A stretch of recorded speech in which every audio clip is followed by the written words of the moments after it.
दुर्भाग्यवश कुछ प्रमाणित नहीं हो पाया, इसलिए इसके लिए डॉक्टर प्रभाकर कभी गिरफ्तार नहीं हुए, मुकदमा अदालत तक पहुंचा ही नहीं। और इन सब बातों को देखते हुए हत्या का मकसद साफ होता है। और हो सकता है कुणाल प्रतिशोध की आग में जल रहे थे और अपनी संतान की मृत्यु का बदला लेने के लिए इन्होंने डॉक्टर प्रभाकर की हत्या की।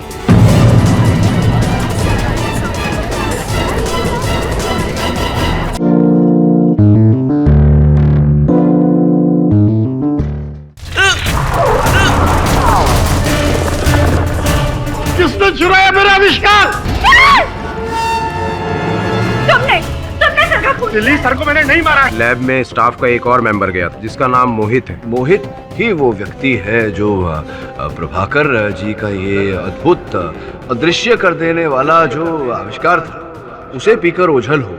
पाठक साहब ने हमें और एक बेबुनियाद और मनगढ़ंत कहानी सुना दी है।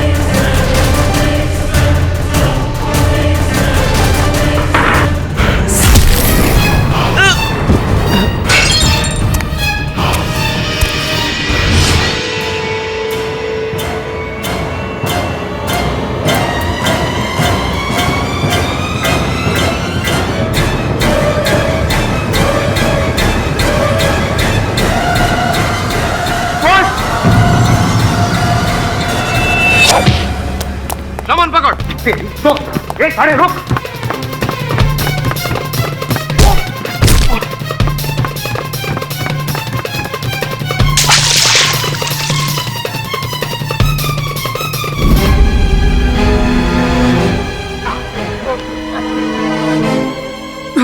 छोड़ दो मुझे, छोड़ दो, जाने दो। कौन है तुम लोग? डरो मत मोहित, हम तुम्हारे शुभचिंतक हैं। पर मैं तो आपको जानता तक नहीं हूँ। और मैंने आपके साथ किया क्या है? नहीं, हमारे साथ तो कुछ नहीं किया, जो किया तुमने अपने साथ ही किया है। डॉक्टर प्रभाकर की वो चमत्कारी दवा पीकर तुम ओझल तो हो गए, अब परेशान हो। मैं जानता हूँ तुम वापस अपने रूप में आना चाहते हो। अगर तुम हमारी सहायता करोगे तो हम भी तुम्हारी सहायता करेंगे। अच्छा, आप लोगों को सब पता है? ठीक है, मैं तैयार हूँ। मुझे अपना शरीर वापस चाहिए। सब हो जाएगा, बस मैं चाहता हूँ कि तुम मेरे साथ अदालत चलो और वहां मेरे चंद प्रश्न का उत्तर दो। अदालत? कहीं आप लोगों को ये तो नहीं लग रहा है कि मैंने ही डॉक्टर प्रभाकर का खून किया है? अगर तुम हत्यारे नहीं हो तो फिर तुम्हें डर कैसा? कुछ नहीं होगा तुम्हें। देखिए, मैंने खून नहीं किया है, लेकिन अगर मैं कोर्ट में गया तो डॉक्टर प्रभाकर के खून के जुर्म में मैं फंस जाऊंगा। इसलिए मैं कोर्ट नहीं जाऊंगा, नहीं जाऊंगा। छोड़ दीजिए मुझे, जाने दीजिए मुझे। देखो मोहित, तुम्हारा शरीर भले ओझल हो गया, लेकिन भावनाएं तो वैसी ही है ना। और तुम्हारे कथन से एक निर्दोष की जान बच सकती है। और तुम निर्दोष हो तो फिर भय किस बात का? कुछ नहीं होगा तुम्हें। समझा? छोड़ू? सुन बेटा, चलना तो तेरे को पड़ेगा ही। या तू अपन की मर्जी से चल या अपनी मर्जी से चल अच्छे से। देख, अगर तू अपनी मर्जी से अच्छे से चला ना तो कीड़ी बहुत सारा अपना वो देवता है, देवता वो तेरा शरीर वापस लाएगा। अपन बोल रहे ना, एकदम सॉलिड सच्ची में। ठीक है, पर अपना वादा याद रखना, मुझे अपना शरीर वापस चाहिए। शांत रहे, चलो मोहित। हाँ चले, चल। योर ऑनर, ओझल हुए लापता हुए मोहित को हमने ढूंढ निकाला है। तो कहाँ है वो? उसे कटघरे में पेश कीजिए। श्रवण, मोहित को ले आओ।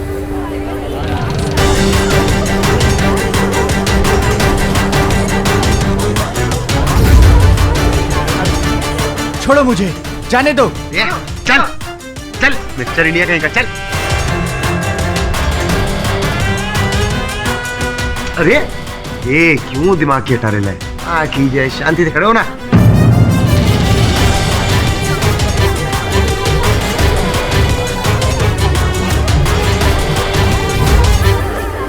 ये किस तरह का जादू कर रहा है केडी?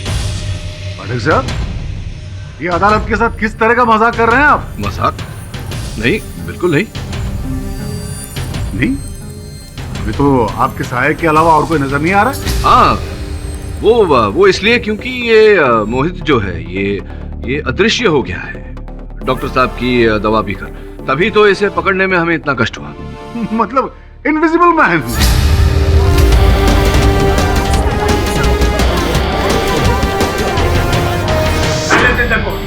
वाह मिस्टर पाठक, क्या कहानी है, वाह।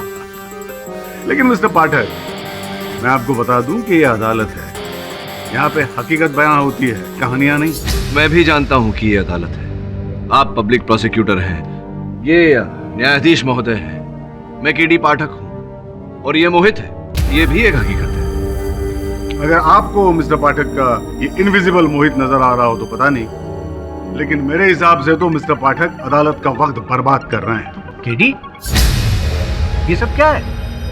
मुझे मोहित दिख क्यों नहीं रहा है? अचंभे की बात है योर ऑनर, मुझे जो साफ साफ दिखाई दे रहा है अदालत में और किसी को दिखाई नहीं दे रहा। चलिए मैं प्रमाणित कर देता हूँ। अरे श्रवण, जरा कपड़े तो पहनाओ।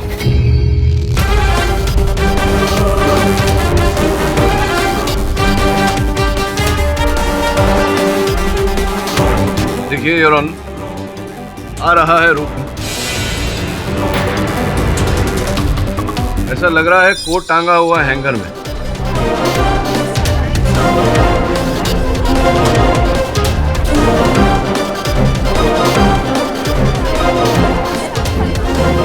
आइए मोहित, कटघरे में।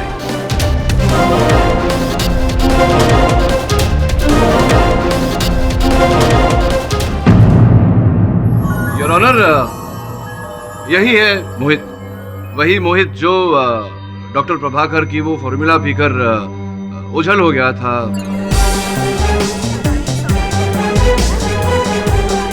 ये ओझल तो हो गए, लेकिन वहां से वापस कैसे लौटना है ये जानकारी इनके पास नहीं थी, तो ये कुछ यूं ही अब ऐसे ही है। मोहित, तुम तैयार हो कथन देने के लिए? योर ऑनर, गवाही तो इंसानों के लिए जाती, उनकी नहीं जिनका कोई अस्तित्व ही नहीं हो। इसे मैं इंसान कैसे मान लूं? मैं इंसान कैसे मान लूं मतलब क्या? अस्तित्व ही नहीं मतलब क्या सलगांवकर?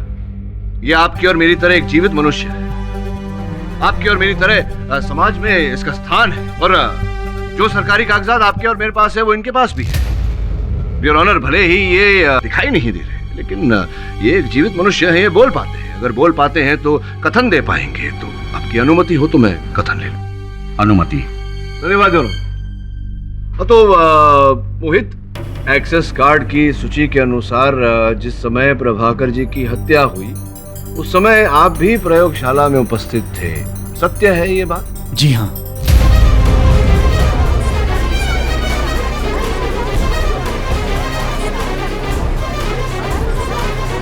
तुमने वो अदृश्य होने वाली दवा स्वयं क्यों पी ली? उसे अगर बाजार में बेचते तो करोड़ों रुपए कमा सकते थे। इंसान जिंदगी में घर एक ही बार बना पाता है, पर मेरे भाई की जुआ खेलने की लत की वजह से उसने वो घर गिरवी रख दिया था। मैं चाह कर भी इतने पैसे नहीं इकट्ठा कर पा रहा था कि घर छुड़ा सकूं। जब मैंने इस आविष्कार के बारे में सुना तो अपने और अपने परिवार के सर की छत बचाने के लिए सोचा कि क्यों न गायब होने की दवा पी लूं और गायब होकर घर के कागजात वापस ले लूं। छोटी सोच, लेकिन अच्छी सोच। जितने की आवश्यकता थी उतना ही पाना चाहा। एक और प्रश्न मेरे मन में ये उठता है मोहित कि तुमने जो अदृश्य होने वाली दवा पी ली, तुम्हें ये चिंता नहीं हुई कि तुम लौटोगे कैसे और कैसे इसका प्रतिषेधक तुम्हें मिलेगा या नहीं, या जो तुम पियोगे तो फिर दिखने लगोगे, ये चिंता नहीं हुई तुम्हें? मुझे पता था कि ऐसी भी दवाई जरूर होगी जिसे पीकर मैं वापस आ जाऊंगा, पर कहाँ थी ये नहीं पता था। और प्रोफेसर की मौत के बाद मैं डर गया था। तो मतलब ये बताओ कि ये जो ओझल होने वाली दवा थी ये कब पी तुमने? प्रोफेसर साहब की मृत्यु के पहले या बाद में? हत्या होने से पहले ही।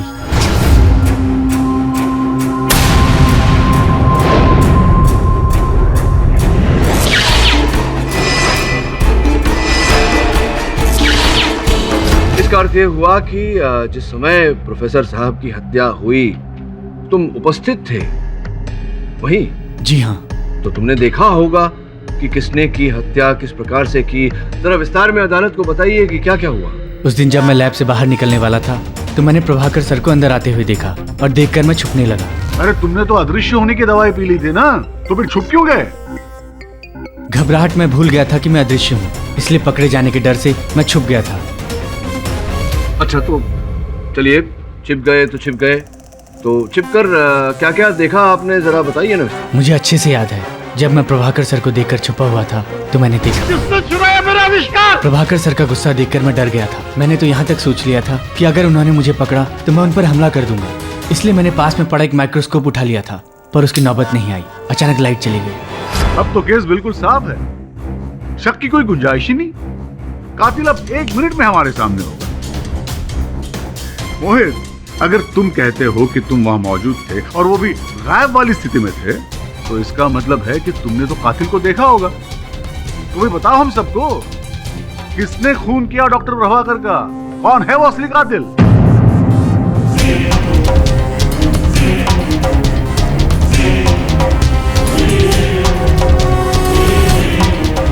नहीं, मैं नहीं बता सकता कि उसकी शक्ल कैसी थी।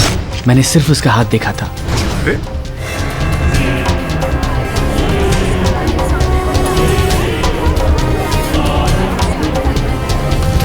तुम कहते हो कि जब कत्ल हुआ तब तुम वहां मौजूद थे और तुमने हत्यारे के सिर्फ हाथ देखे, शक्ल नहीं देखी। जबकि तुम चाहते तो हत्या रोक सकते थे। अरे कम से कम हत्यारे के पास जाकर उसकी शक्ल तो देख ही सकते थे। सलगांवकर, मोहित पहले कह चुका है कि प्रयोगशाला में अंधेरा था, बत्तियां बुझ गई थी और उसने केवल हत्यारे का हाथ देखा और कुछ नहीं देखा।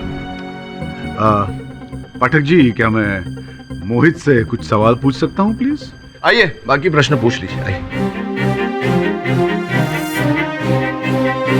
मिस्टर मोहित, ये बताइए कि आप एक्सेल लैब में कितने सालों से काम करते हैं? कुछ 6 सालों से। जाहिर है लाइट्स के बटन कहाँ है ये तो जानते ही होंगे आप। तो मोहित, आपने लाइट्स को ऑफ क्यों रहने दिया? अंधेरे में हत्या क्यों होने दी आपने? योर ऑनर, इन सवालों के जवाब मैं आपको देता हूं। मिस्टर मोहित ने जानबूझकर लाइट्स को ऑफ रखा। और हां, इन्होंने किसी अपने घर वर के चक्कर में नहीं, बल्कि अपने बड़े बड़े सपनों के लिए उस चमत्कारी दवाई की चोरी की, ताकि आराम की जिंदगी जी सके। शॉर्टकट में बड़े बड़े पैसे जो कमाने थे इन्हें। क्यों मोहित, सही है ना? लेकिन योर ऑनर, इनका प्लान तब फेल हो गया जब एंटीडोट, यानी जिस दवाई को पीकर इन्हें वापस अपना शरीर प्राप्त करना था, वो इनके हाथ नहीं लगी। और मिस्टर मोहित, आप अपना दायां हाथ आगे करेंगे please?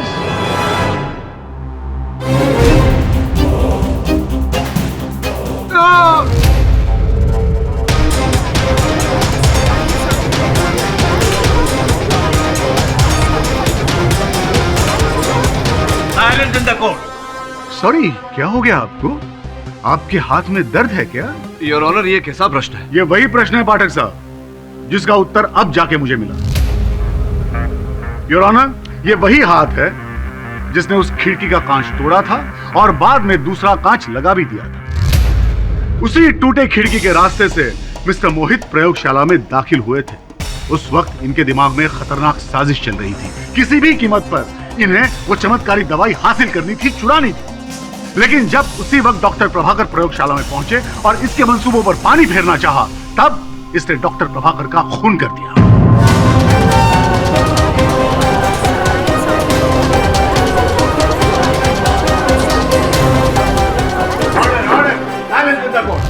Mister Pathak, I must say you are right, क्योंकि मोहित के खिड़की से बाहर निकलने की बात मिस्टर पाठक ने सबसे पहले की थी। मोहित ही वो व्यक्ति है जो प्रभाकर जी का ये अद्भुत अदृश्य कर देने वाला जो आविष्कार था, उसे पीकर ओझल हो। योर ऑनर, डॉक्टर प्रभाकर का असली कातिल कोई और नहीं, मोहित ही है। नहीं, ये झूठ है। मुझे फंसाया जा रहा है। मैंने खून नहीं किया है। मैं तो खुद ही अपने कर्मों के चक्कर में फंसा हुआ हूं। मिस्टर सलगांवकर, ये क्या आपके कह देने से कोई भी हत्यारा हो जाएगा? आपने कह दिया मोहित हत्यारा है तो हो गया। ये अदालत है, यहाँ हर बात प्रमाणित करनी पड़ती है। हो सकता है इसके हाथों में चोट लग गई हो कहीं, इसका ये अर्थ नहीं कि उसी खिड़की पर इसे चोट लगी है। योर ऑनर, मुझे लगता है कि अभियोग पक्ष महोदय कुछ दुविधा में है। पहले इन्हें उमी हत्यारा लग रहा था, अब मोहित हत्यारा लग रहा है। संभवतः किसी तीसरे की प्रतीक्षा कर रहे हैं। केडी, मोहित अदृश्य है, लेकिन जिस वक्त खून हुआ उस वक्त वो वहां मौजूद था। इतने सबूत काफी हैं हमें मोहित को गिरफ्तार करने के लिए और उसे पुलिस हिरासत में भेज देने के लिए। बाकी असली कातिल तो गिरफ्तार हो ही जाएगा। तब तक के लिए ये अदालत बर्खास्त की जाती है।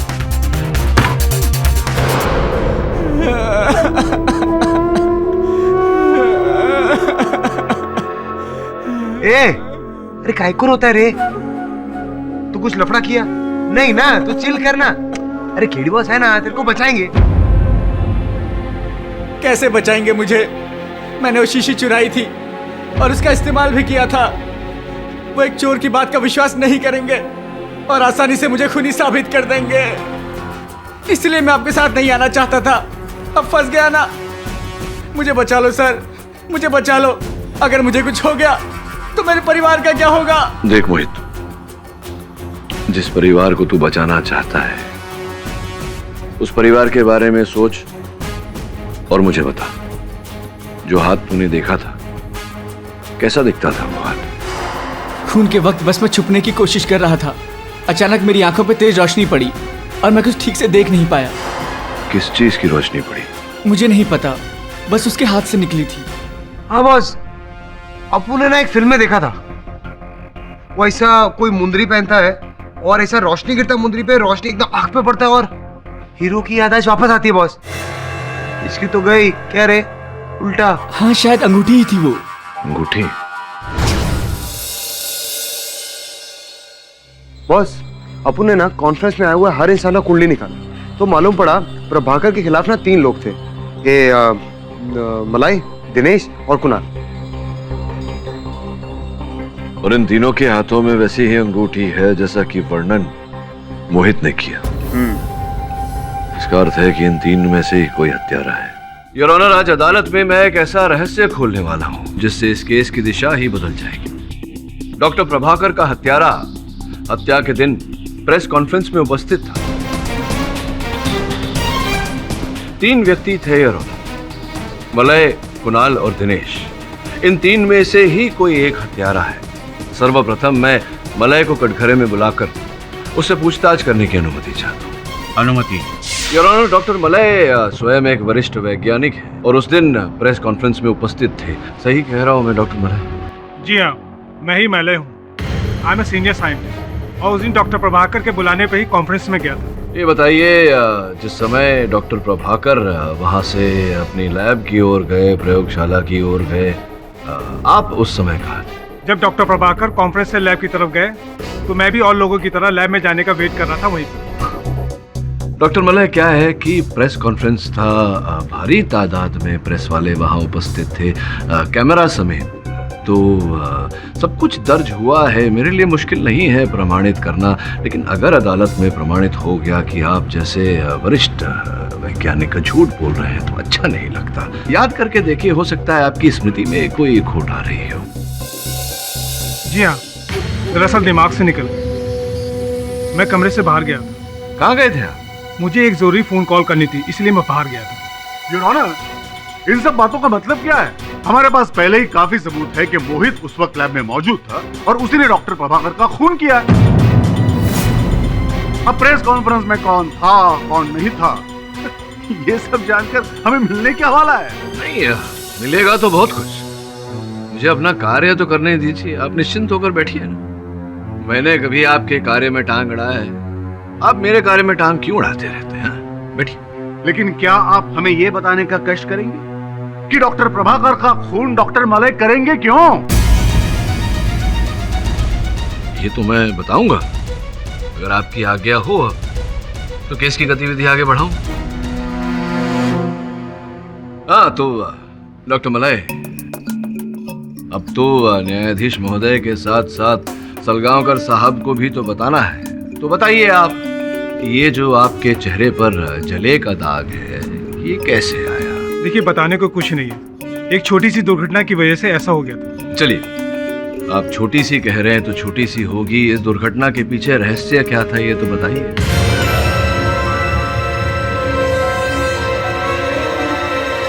चलिए, मैं ही बता देता हूँ, और अगर कोई भूल चूक हो जाए मुझसे तो आप टोक दीजिएगा मुझे।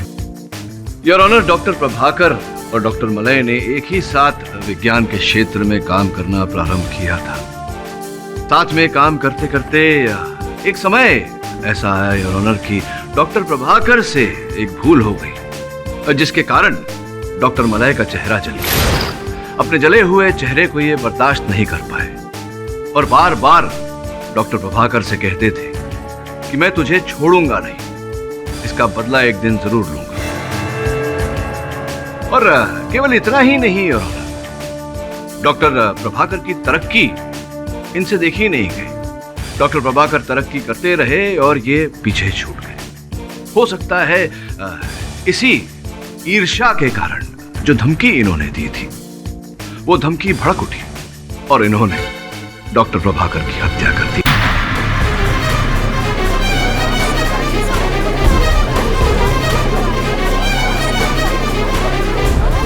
Silence in the court. अब तक का मेरा कथन सत्य है या नहीं? Stop it please. मैंने प्रभाकर को नहीं मारा। मैं कमरे से जरूर बाहर गया था, लेकिन प्रभाकर के पीछे लैब में नहीं। मैंने आपसे कहा ना कि मुझे एक जरूरी फोन कॉल आई थी। आप चाहे तो मेरे फोन रिकॉर्ड चेक कर सकते हैं। हाँ, आपके कॉल रिकॉर्ड्स हमने चेक किए और ये पाया कि आपको वास्तव में फोन कॉल आया था, लेकिन फोन कॉल आया था इसका ये अर्थ तो नहीं होता कि आपने डॉक्टर प्रभाकर की हत्या नहीं की। आप हत्यारे हैं या नहीं, ये तो समय ही बताएगा। इस समय आप बिराजिए, मैं जरा कुणाल से भी वार्तालाप करूं। योर ऑनर, कॉन्फ्रेंस में जिन अतिथियों को बुलाया गया था उनकी लिस्ट मेरे पास है और यहाँ 11 नंबर पर मनोहर सत्ता समाचार पत्र के कुणाल चतुर्वेदी। स्पष्ट है कि जैसे बाकी अतिथियों को इनविटेशन कार्ड, आमंत्रण पत्र भेजा गया था, आपको भी भेजा गया होगा। जी हाँ। अगर आप वहां खबर की तलाश में गए थे तो ऐसा क्यों कि आप ही के समाचार पत्र में जो चित्र छपा है और बाकी के समाचार पत्रों में जो चित्र छपे हैं और वहां उपस्थित कैमरामैन के चित्र और चलचित्र की फुटेज देखने के बाद आप कहीं दिखाई ही नहीं दिए कॉन्फ्रेंस में, ऐसा क्यों? ये मैं कैसे बता सकता हूँ? इसका ये अर्थ होता है ना कि आप कॉन्फ्रेंस में गए तो थे लेकिन कॉन्फ्रेंस रूम में थे ही नहीं। ये सच नहीं है। मैंने वो पूरी कॉन्फ्रेंस अटेंड की है। अब अगर मैं किसी तस्वीर में नहीं दिख रहा तो उसमें मेरी क्या गलती है? ये तो आपको उस फोटोग्राफर से पूछना चाहिए जिसने मेरी तस्वीर नहीं खींची। अच्छा, सोचने पर उतारू हो गया हूं कि किसी भी फोटोग्राफर ने आपकी फोटो क्यों नहीं ली। चलिए कोई बात नहीं। ये पता चला है कि ये जो आइडेंटिटी कार्ड है आपका, आपकी प्यारी सी चित्र जहां लगी हुई है, अब मनोहर सत्ता समाचार पत्र ने ऐसा कोई आइडेंटिटी कार्ड इशू ही नहीं किया।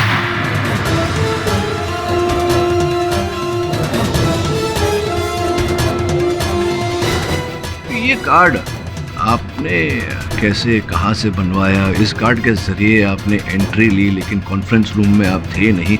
ये क्या चक्कर है, समझाइए ना जरा सरलता। आप कहना क्या चाहते हैं? आप अपनी इन बेतुकी बातों से क्या साबित करना चाहते हैं? नहीं, साबित नहीं करना चाहता। आपका अस्तित्व क्या है ये जानने का प्रयास कर रहा हूँ। आपकी पहचान क्या है ये जानने का प्रयास कर रहा हूँ। देखिए, मैं आपके इन सवालों का जवाब देना ठीक नहीं समझता हूँ और आप तो मुझे खून के चक्कर में फंसाने की कोशिश कर रहे हैं। मिस्टर कुणाल, अदालत में पूछे गए किसी भी सवाल का आपको सीधा जवाब देना चाहिए, वरना कंटेम्प्ट ऑफ कोर्ट के बिना पर आपको गिरफ्तार भी किया जा सकता है। योर ऑनर, लगता है इनका वार्तालाप करने का मूड नहीं है, किंतु मेरे पास कुछ और लोग हैं जो इन्हें बहुत अच्छी तरह से जानते हैं, पहचानते हैं।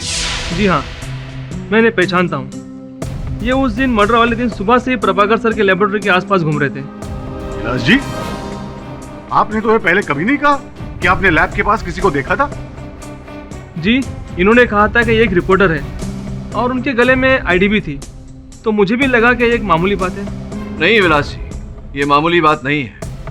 हाँ, आपके लिए ये मामूली बात हो सकती है लेकिन हमारे लिए नहीं। योर ऑनर, सर्वप्रथम ये क्योंकि कुणाल सुबह से प्रयोगशाला की कॉरिडोर में घूम रहे थे, वो भी नकली आईडी कार्ड के आधार पर। द्वितीय, ये 6 महीने पहले की प्रेस कटिंग्स है योर ऑनर, जिनके अनुसार कुणाल ने अपनी संतान, अपने बेटे की मृत्यु का कारण डॉक्टर प्रभाकर बताया है। दुर्भाग्यवश कुछ प्रमाणित नहीं हो पाया, इसलिए इसके लिए डॉक्टर प्रभाकर कभी गिरफ्तार नहीं हुए, मुकदमा अदालत तक पहुंचा ही नहीं। योर ऑनर, इन सब बातों को देखते हुए हत्या का मकसद साफ होता है। योर ऑनर, हो सकता है कुणाल प्रतिशोध की आग में जल रहे थे और अपनी संतान की मृत्यु का बदला लेने के लिए इन्होंने डॉक्टर प्रभाकर की हत्या की।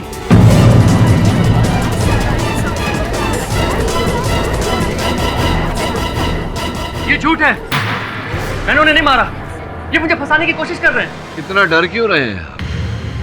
ये अदालत है और यहाँ हर बात की पुष्टि करने के बाद ही निर्णय लिया जाता है। बैठ जाइए आप।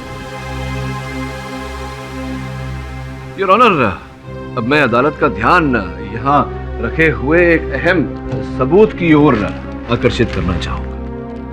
ये क्या है? सर, ये चाकू है। विलासी चाकू है, ये तो मुझे भी दिख रहा है, न्यायाधीश महोदय को भी। मैं पूछना चाह रहा हूं कि ये चाकू क्या देखा है आपने कभी पहले?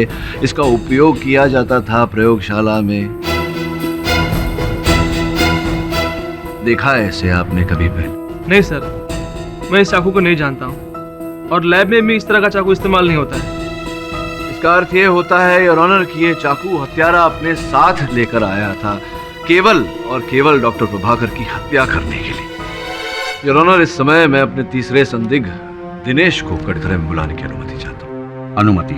दिनेश जी, आप प्रयोगशाला के रिसर्च हेड हैं, तो स्पष्ट है कि वहाँ जितने वैज्ञानिक हैं और उच्च कोटि के लोग हैं, उनके साथ संपर्क रखना आपके लिए आवश्यक होता होगा। और ये जो प्रयोग डॉक्टर प्रभाकर कर रहे थे, इसको लेकर आप अधिक उत्साहित रहे होंगे। ये एक्सपेरिमेंट हम सबके लिए बड़े गर्व की बात थी। तो जब आपने सुना कि डॉक्टर प्रभाकर की हत्या हो गई, तब क्या बीती आप पर? क्या महसूस किया आपने? ऑब्वियसली झटका लगा, बहुत बुरा झटका लगा। I was shock. और कैसे महसूस कर सकता हूँ? आपको बहुत बुरा झटका लगा, यू वर शॉक्ड। लेकिन यहाँ कोई है दिनेश जी जो आपके इस कथन से सहमत नहीं है। योर ऑनर, मैं मोहित से चंद प्रश्न करना चाहूंगा। मोहित, जब तुमने वो दवा पी और अदृश्य हो गए, उसके पश्चात जब तुम प्रयोगशाला से बाहर निकले, उसके बाद क्या किया तुमने? सर, मुझे पता ही नहीं था कि वहाँ प्रोफेसर की मौत हो जाएगी। मैं स्टोर रूम की खिड़की तोड़कर अंदर गया था। वैसे तो कोई वहाँ जाता नहीं था, पर मुझे डर था कि इस मौत के बाद छानबीन के दौरान वो टूटी हुई खिड़की लोगों की नज़र में आ जाएगी। उस वक्त मुझे और कुछ नहीं सूझा, तो मैं वापस उसी खिड़की से अंदर गया और स्टोर रूम में रखे कांच से उस खिड़की के टूटे हुए कांच को बदल दिया। तो जब तुम वापस अंदर लौट कर गए, तो क्या कुछ देखा तुमने, कुछ सुना? जी, जब मैं स्टोर रूम में कांच ढूंढ रहा था, तब मैंने बाहर हॉल में आवाजें सुनी और बाहर देखा तो मैंने वहां दिनेश को देखा।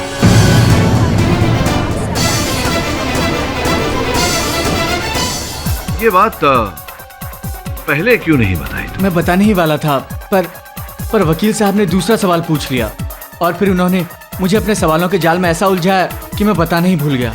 अच्छा, your honour, point to be noted, prosecution ने इन पर दबाव डाला कि कुछ बातें अदालत में न बताएं। दिनेश के बारे में और क्या क्या जानते हो? बिना मुझसे पूछे कैसे आ गए? कोई भी हम पर शक कर सकता है। तुम्हें यहाँ आते किसी ने देखा तो नहीं?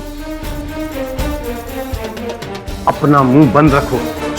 हाँ तो दिनेश जी, अब बाकी की कथा आप सुनाएंगे या आप पर दबाव डालो? ये सब मेरे खिलाफ साजिश है। मुझे पता है, मुझे फंसाने में मोहित का हाथ है। उस दिन मैं ना किसी से मिला था और ना ही मुझे उस घटना के बारे में कुछ पता है। जज साहब, ये सब मुझे फंसाने की कोशिश कर रहे हैं। अब आप ये कहना चाह रहे हैं कि मोहित झूठ बोल रहे हैं और आप सच बोल रहे हैं? पाठक साहब जी, एक बात मेरी समझ में नहीं आ रही कि मोहित जैसे मुजरिम पर आप इतना भरोसा क्यों कर रहे हैं? अब देखिए सलगांवकर साहब, अपना अपना दृष्टिकोण है। ये आवश्यक तो नहीं कि किसी व्यक्ति को कोई बात उचित लगे तो दूसरे व्यक्ति को भी लगनी चाहिए। मुझे मोहित पर विश्वास है तो है, क्या कर सकते हैं।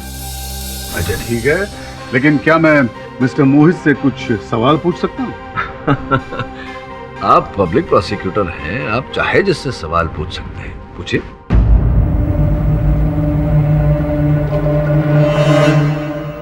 मोहित, क्या यह सच है कि कुछ महीनों पहले तुम्हें प्रयोगशाला से बर्खास्त कर दिया गया था। क्या हो गया भाई, हकला क्यों रहे हो? घबराने की क्या जरूरत है? ऐसे तो गुनहगार हकलाते हैं। अरे नौकरी में ऐसी छोटी मोटी चीजें होती रहती है, ऊपर नीचे होता है, समय कहाँ एक जैसा होता है। लेकिन क्या तुम ये बताओगे कि उसकी वजह क्या थी? मुझे पैसों की सख्त ज़रूरत थी, इसलिए मैंने ऑफिस से कुछ चीज़ें चुराने की कोशिश की थी। इस वजह से कुछ दिनों के लिए मुझे ऑफिस से निकाल दिया गया। अरे चोरी तो पाप है, अपराध है, क्यों पाठक साहब, है ना? अच्छा ये बताओ कि वो कौन था जिसने तुम्हें निकाला था? मिस्टर दिनेश। अच्छा अच्छा अच्छा, अब समझ में आया। मतलब योर ऑनर, इसीलिए तो मोहित ने दिनेश जी के खिलाफ एक दिलचस्प कहानी बनाई।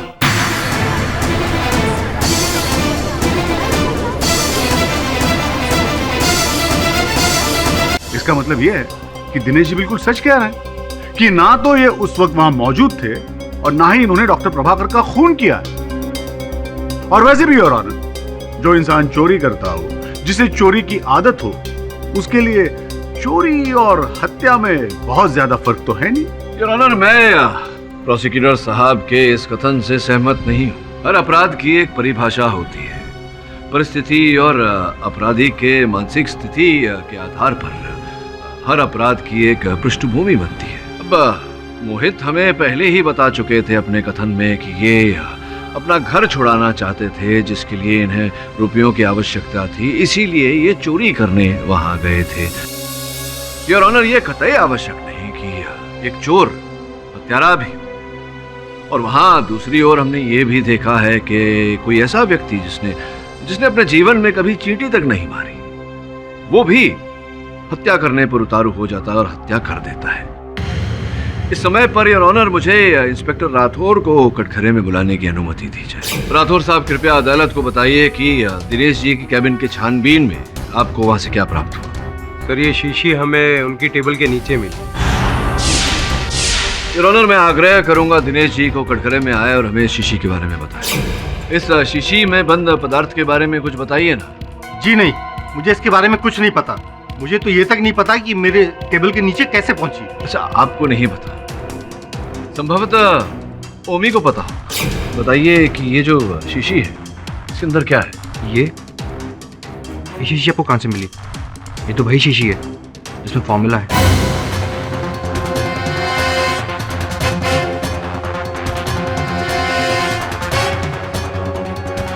वही शीशी है जिसमें फॉर्मूला है? मतलब इसमें वही दवा है जिसे पीने से व्यक्ति अदृश्य हो जाता है? जी नहीं, ये दूसरा फॉर्मूला है।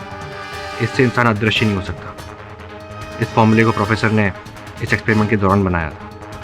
इसकी प्रॉपर्टीज अलग थी, इसलिए प्रोफेसर ने इसे अलग रखा ताकि इसके ऊपर बाद में एक्सपेरिमेंट कर सके। योर ऑनर, इस समय पर मैं अदालत का ध्यान इस विषय पर आकर्षित करना चाहूंगा।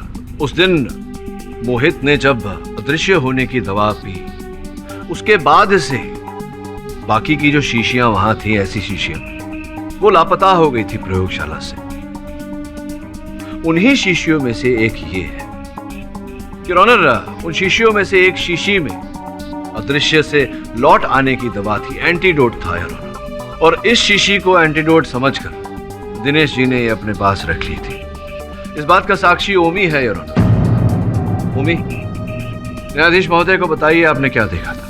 जी, उस दिन एक दवा को पीते ही आप गायब हो जाएंगे और दूसरी दवा को पीते ही आप वापस अपने वास्तविक रूप में आ जाएंगे। ओमी, तुमने सुना होगा शाहजहां ने ताजमहल बनाने वाले कारीगरों के हाथ काट दिए थे ताकि वो दोबारा ताजमहल न बना सके। मैं भी अपने हाथ काट डालूंगा सर, इसको हमेशा हमेशा के लिए मिटा दूंगा। सर, ये आप कैसी बातें कर रहे हैं? आप इस आविष्कार के लिए पागल थे। हाँ, मैं सिर्फ दुनिया को विज्ञान की शक्ति बताना चाहता था और अब वो एक डेमोन्स्ट्रेशन देते ही मैं ये साबित कर दूंगा कि मैं जो कहता हूं वो करता हूं। फिर मुझे इससे कोई मतलब नहीं। सर, क्या कर रहे हैं सर आप? प्रोफेसर, तुम ऐसा नहीं कर सकते। प्रोफेसर, कि हमें कितने पैसे कमा के दे सकती थी। मुझे नहीं चाहिए पैसे। तुम एक पागलपन की वैज्ञानिक हो। ये तुम्हारे हाथ कभी नहीं लग सकती। योर ऑनर, एक ऐसा व्यक्ति जो अपने निजी लाभ के लिए, रुपयों के लोभ के लिए फॉर्मूला प्राप्त करने का प्रयास कर रहा हो, ऐसे व्यक्ति के लिए किसी की हत्या कर देना बड़ी बात नहीं है your honour.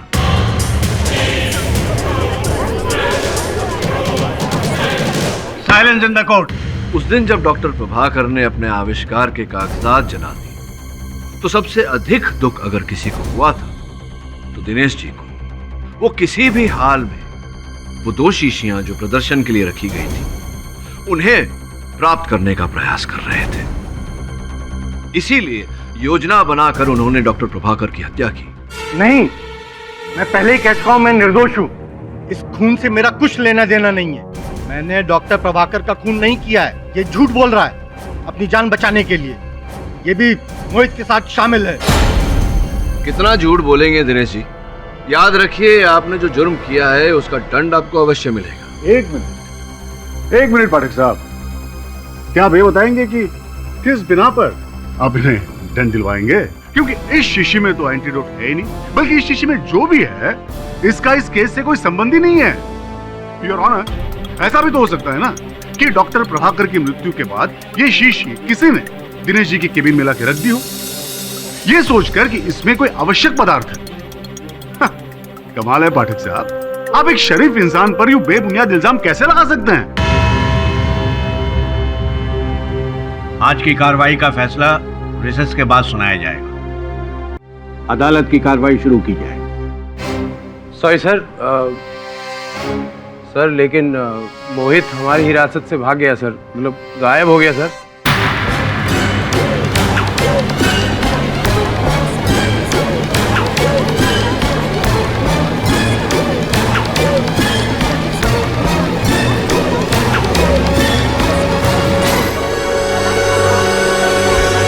Order order. Your honour, मुझे आप ये बताएं कि वो था ही कब? मतलब गायब आदमी हिरासत में कैसे हो सकता है? ये तो अच्छा हो गया, इसी बहाने ये तो पता चल गया कि असली मुजरिम है कौन। योर ऑनर, मैं जानता हूं कि मोहित क्यों भागा। क्योंकि मोहित जानता है कि असल हत्यारा कौन है।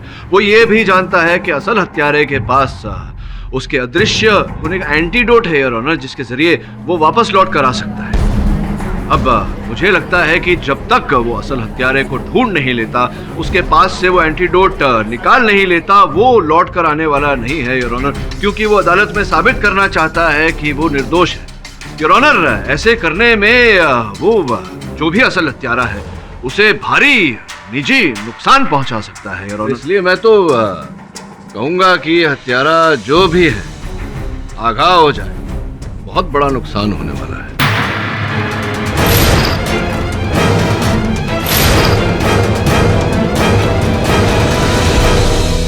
मिस्टर राठौड़, आप मोहित को जल्दी से जल्दी गिरफ्तार कीजिए। The court is adjourned for the day. नहीं, ये मेरा वहम है। वो मेरा कुछ नहीं बिगाड़ सकता, कुछ नहीं कर सकता मुझे। नहीं, नहीं। हाँ। कौन है वहां?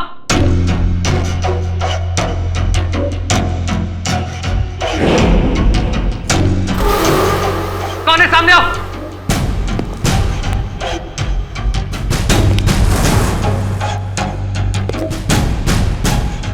मैं डरता नहीं किसी से।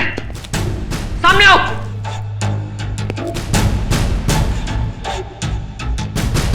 हाँ। कौन है? सबके बार क्या करते हो? हिम्मत है तो सामने आओ। मैं जानता हूं तुम कौन हो। मोहित, मोहित हो ना? बस तुम यहां से बच के नहीं जाओगे। एक खून तो तुम कर ही चुके हो, डॉक्टर प्रभाकर का खून। याद आया? मैंने कोई खून नहीं किया। अब भी समय है। नहीं। कबूल कर ले अपना गुनाह। मैं करूंगा साबित, अभी और इसी समय। बोलो, तुमने ही डॉक्टर प्रभाकर की हत्या की है? नहीं। तुम ही उस दिन लैब में आए थे। कोई साबित नहीं कर सकता कि वो खून मैंने किया। कबूल कर ले अपना गुनाह। नहीं। तुमने ही वो एंटीडोट भी चुराया है। वो तुम ही हो। मैं तुम्हें पहचान गया हूं। नहीं, नहीं, नहीं। मैंने तुम्हें देखा था, तुम्हारे इस खूनी हाथ को, इस अंगूठी को भी। लैब की धीमी रोशनी में बहुत चमक रही थी, बिल्कुल इसी तरह। याद करो, ऐसा ही अंधेरा था ना वहां, जब तुम प्रभाकर सर का खून कर रहे थे। तुम खूनी हो, खूनी। खून तुमने किया है, प्रभाकर सर का खून तुमने किया है। हाँ, मैंने मारा था उस पागल साइंटिस्ट को। और मैं क्या करता? उसने मुझसे मेरा इकलौता बच्चा छीन लिया, अपने एक प्रयोग के लिए। उसकी बलि चढ़ा दी अपने आविष्कार को सफल करने के लिए। उसे तो मरना ही था। और इसलिए उस दिन जब वो अपना सबसे बड़ा आविष्कार दुनिया के सामने ला रहा था, मैंने इन्हीं हाथों से चाकू से मार के उसकी जान ले ली।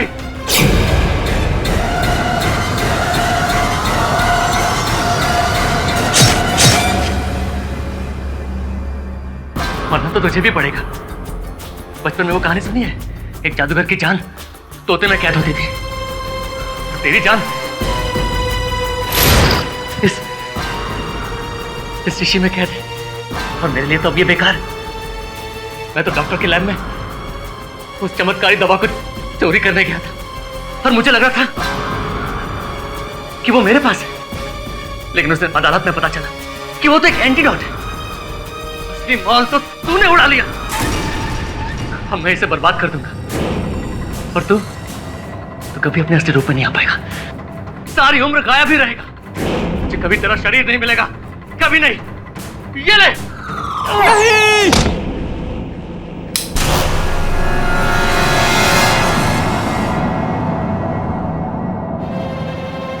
Just in the nick of time. अबे गधे, 500 से भी ज्यादा फिल्मों में बोला गया है ये डायलॉग कि मारने वाले से बचाने वाला बड़ा होता है।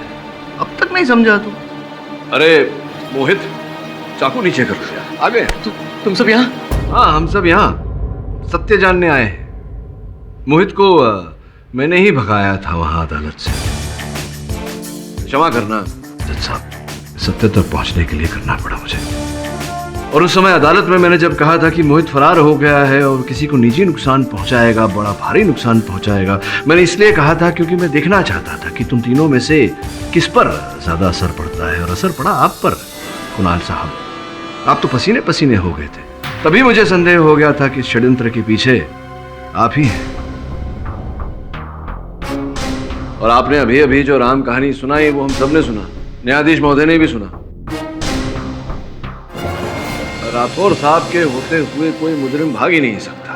अब देखो, बचने का कोई और तरीका तो है नहीं। हो सकता है कि अगर पूरी कहानी तुम बता दो तो जो दंड तुम्हें मिलने वाला है वो थोड़ा कम हो जाए। बताओ कहानी बताओ, चलो। योर ऑनर, कॉन्फ्रेंस वाले दिन जैसे ही डॉक्टर प्रभाकर लैब में गए, मैं भी चुपके से उनके पीछे घुस गया। लैब का दरवाजा बंद होकर लॉक होने में 10 सेकंड का समय लेता है। ये बात मुझे अच्छे से पता थी। उस दिन आसपास रह के मैंने इन सब बातों पर नजर रखे थे। हत्या को अंजाम देने के लिए पहले मैंने लाइट्स ऑफ कर दी और उसके बाद कुछ ही देर में मेरा चाकू डॉक्टर के सीने में था और मैंने वो शीशी टेबल से उठाई और ये सोचकर कि उसी में वो चमत्कारी दवा है, वहां से निकल गया। और जब लिली भीड़ के साथ वहां आई तो मैं चुपके से भीड़ में शामिल हो गया। जज साहब, ये कहानी तो आप सुन चुके, अब दंड देना तो आपके हाथ में। कभी कभी सत्य प्रमाण से परे होता है, लेकिन हमेशा की तरह इस बार भी केडी ने सत्य को शंकाओं की गर्त से खोद कर निकाल लिया है। Congratulations KD. ये साबित हो गया है कि कुणाल ही डॉक्टर प्रभाकर का असली कातिल है, इसलिए इन पर कार्रवाई की जाएगी और मोहित और ओमी को बाइज्जत बरी किया जाता है। सर, मेरी एक चीज आपके पास रह गई है। अरे सॉरी मोहित, भूल ही गया था। जाओ पिला दो। हाँ, एक मिनट मोहित, उससे पहले कुछ कपड़े तो पहन लो।